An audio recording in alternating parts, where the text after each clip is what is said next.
So ఇప్పుడు ఆ పేస్ట్లో chicken వేసి కాసేపు చికెన్ కుక్ అయ్యేలా ఉంచుకోవాలి. మధ్య మధ్యలో తీసుకొని కలుపుకుంటా చికెన్ ఒక 80% కుక్ అయిపోయాక, నేను స్టార్టింగ్లో చెప్పాను కదా మసాలా పౌడర్ చేసుకున్నాను అని, సో అది కొంచెం లాస్ట్లో యాడ్ చేసుకోవాలి.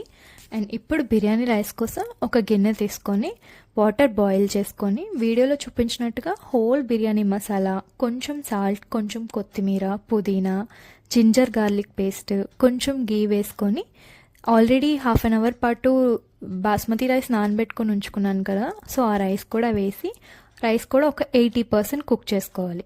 తర్వాత ఆల్రెడీ 80% కుక్ చేసి ఉంచుకున్నాను కదా చికెన్, సో అందులో ఈ రైస్ని కూడా లేయర్స్గా వేసుకొని మధ్య మధ్యలో ఫ్రైడ్ ఆనియన్స్, పుదీనా, కొత్తిమీర కూడా వేసుకొని లేయర్స్గా ఉంచుకోవాలి.